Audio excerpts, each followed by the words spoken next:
Hello, আসসালামু আলাইকুম। হ্যাঁ, বাকি ৫ মিনিট পর। ওয়ালাইকুম আসসালাম। হ্যাঁ, তোমার এই হৃদয়ের কি হইছে হৃদয় ভাইয়ের?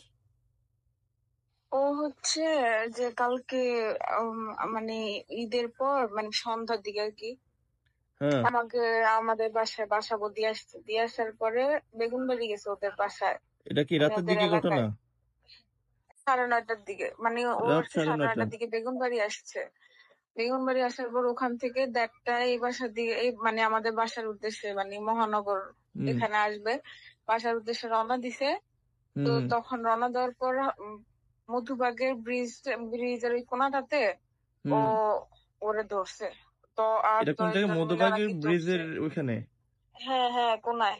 ওই যে যেখান দিয়ে তো মগবাজার ওখানে যায়, ওখানে আবুলপুর তো যায়। অনেক মানুষের থাকার কথা, অনেক মানুষ থাকার কথা তো। কালকে ঈদ না, ঈদ ছিল না। ঈদের রাত তারপর ১:৩০ হয়ে গেছে, রাতে কেউ ছিল না আশেপাশে। ও, পুলিশ ওই ছিল, ঘটনাটা ঘটছে দুই তাহলে একজন রাত পুলিশ ছিল। ১টার দিকে। হ্যাঁ হ্যাঁ, ১টা কি ১:৩০ বাজে। হুম। পুলিশ ছিল, পুলিশরা কিছু বলে নাই। মানে পুলিশের দূরের কিছু থেকে বলে নাই? দেখতেছে। না, হৃদয় বলতেছে যে দূরে ওই যে ওই পুলিশ ঈদের দেখেও মেইন কিছু যে বলে গোল নাই? গোল জায়গাটা, না, মেইন যে গোল জায়গাটা ওখানে ২ জন পুলিশ ছিল, ইনচার্জ নাকি বলে ওরা ছিল। না, ওরাও মানে কিন্তু পুলিশের সাথে ওই ভিতরে ভিতরে পুলিশের সাথে খাতির করে রাখছে, টাকা পয়সা দিয়ে হোক। খাতির করে রাখছে না, বিএনপির মানুষ, কোন বিএনপির মানুষ নাকি টোকাই ফোকাই বুঝে না, রাস্তার টোকাইরা এমনি ওরে কইরা চেহারা নাকি ফেস দেখতে পারছে? চেহারা তো দেখতেই পারছে। বুইড়া চোখে মুখে ঘুষি দিতে দিতে দিতে দিতে ফালায়া দিছে, বাইকের থেকে ফালায়া চাবি নিয়ে চলে যাবে এমন টাইমে হৃদয় হাত দিয়ে মানে ধরছে, কারাকারি লাগছে। তো বাইক নিয়ে যাবে আবার, বাইকের এমন টাইমে বাইকের ব্যাটারিটা নষ্ট হয়ে গেছে, ধুম করে বন্ধ হয়ে গেছে বাইকের ব্যাটারি, তো বাইকও বাইকটা চলে না। নিতে পারে নাই পরে? পরে হৃদয় এদিকে চালানোর চেষ্টা করতেছে, এদিকে ওরা টানতেছে মারতেছে, ইচ্ছা মতো তো মারতেই আছে মারতে আছে।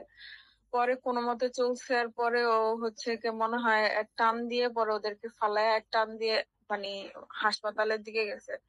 হাসপাতালে যাওয়ার পর ও মানে হাসপাতালে গেলে যদি বলে মারামারি, তাইলে তো বুঝেনি কত ঘুরায়, কেস করতে হইব, এই করতে হইব, সেই করতে হইব। হ্যাঁ। পরে বলছে যে অ্যাক্সিডেন্ট হয়েছে, এসবের জন্য কি করব, মাথায়ও নাকি ঘুষি মারছে না কি করছে, রক্ত আচ্ছা, বাইতে ওই আছে মানে চোখের হসপিটালে গেলে নিচে। এখন তো রোগী যদি মানে ছিনতাই বা অ্যাক্সিডেন্ট হওয়ার পর ওই একদম দম যা যা অবস্থা হয় তাও পুলিশ কেস করতে হইবে, এটাই বাংলাদেশের নিয়ম নাকি? হ্যাঁ হ্যাঁ হ্যাঁ।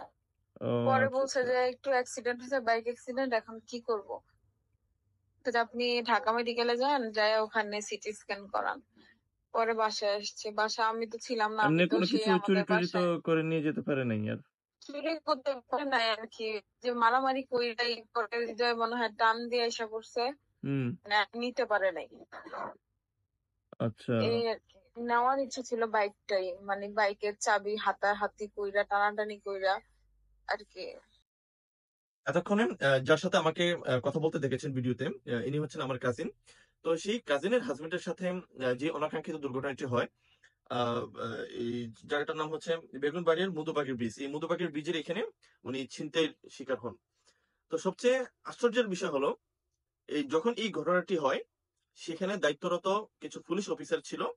এমন না যে তারা দেখেননি, ওনারা কিন্তু দেখেছেন এই ঘটনাটি হতে।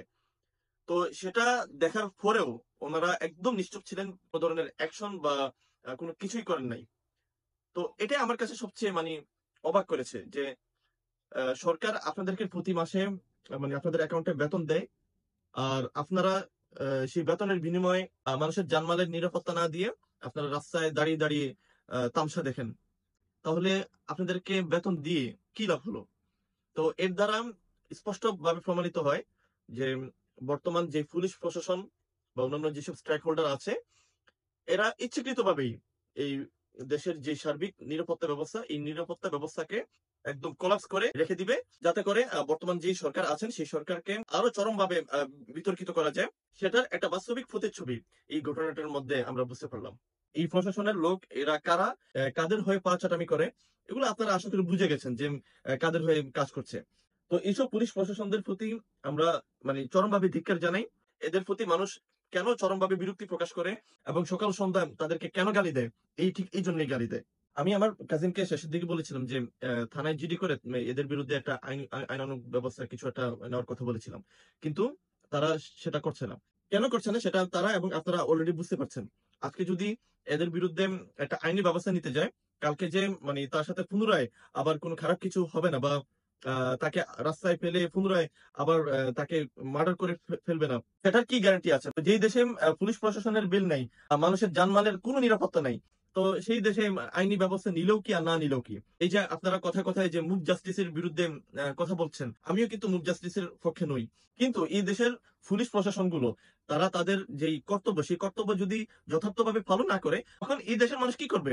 দেওয়ালে পিঠ ঠেকে গেলে মানুষ যেটা করে সেটাই তো করবে। আপনারা কোনো অ্যাকশন নিবেন না, কোনো কিছু করবেন না। আপনারা নীরব দর্শকের মতো মানে তামাশা দেখে যাবেন। তখন তো জনগণ বাধ্য হয়ে আইন নিজের হাতে তুলে নিবেই। তো জনগণ তো এখন সেটাই করছে। সেজন্য এইসব পুলিশ প্রশাসনদের কাছে আমার একটা পরামর্শ থাকবে। আপনারা ওই রাস্তার মধ্যে বসে না থেকে বাজার থেকে একটা শাড়ি, কয়েকটা চুড়ি, লিপস্টিক কিনে বউয়ের আঁচলের মধ্যে যে বসে থাকেন, সেটাই আরো ভালো হবে। আমাদের নিজেদের জানমালের নিরাপত্তা দেওয়ার জন্য যা করার আমরা নিজেরাই করব। আপনাদের থেকে কোন ধরনের সহযোগিতা বাংলাদেশের জনগণদের প্রয়োজন হবে না। ধন্যবাদ।